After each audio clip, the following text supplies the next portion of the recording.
దేవుని నామమునకు మహిమ కలుగును గాక. ఈ ఉదయకాలం ముందు మీతో ఒక విషయాన్ని పంచుకోవాలని ఆశపడుతున్నాను.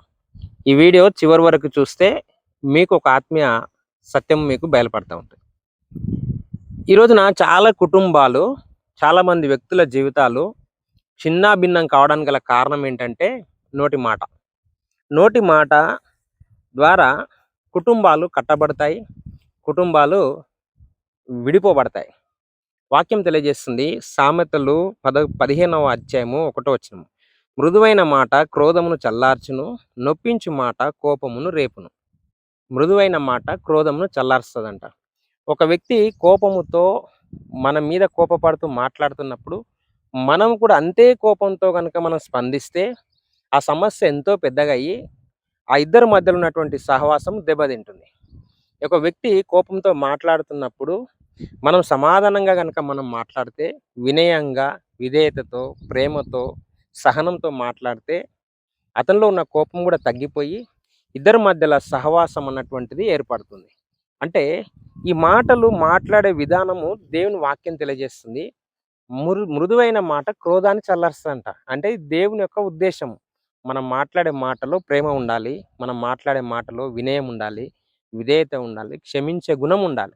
ఇవన్నీ ఉన్నప్పుడు కుటుంబాలు కూలదోయబడవు. కుటుంబాలు ఎప్పుడు కూడా కట్టబడతాయి.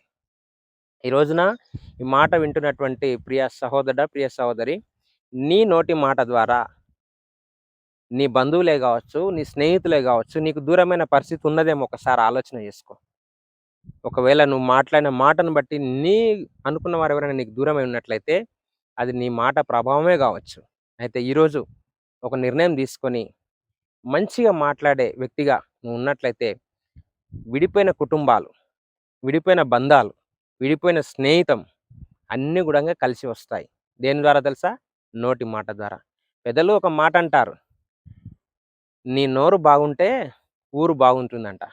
చూడండి, నోరు బాగుంటే ఊరంతా కూడా బాగుంటుందంట. నోరు బాగలేకపోతే ఊరు మొత్తం కూడా వ్యతిరేకంగా ఉంటుంది.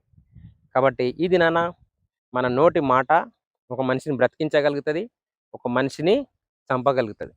కాబట్టి నోటి మాటకు అంత శక్తి ఉంది. కాబట్టి మంచి మాట్లాడే వ్యక్తిగా నువ్వు ఉంటూ మంచిని సంపాదించుకునే వ్యక్తిగా ఉండాలని మనస్ఫూర్తి ఈ మాటలు తెలియజేస్తూ ఈ మాట నేను ముగిస్తూ ఉంటున్నాను. దేవుడి మాటను దీవించి ఆశీర్వదించును గాక. ఆమేన్.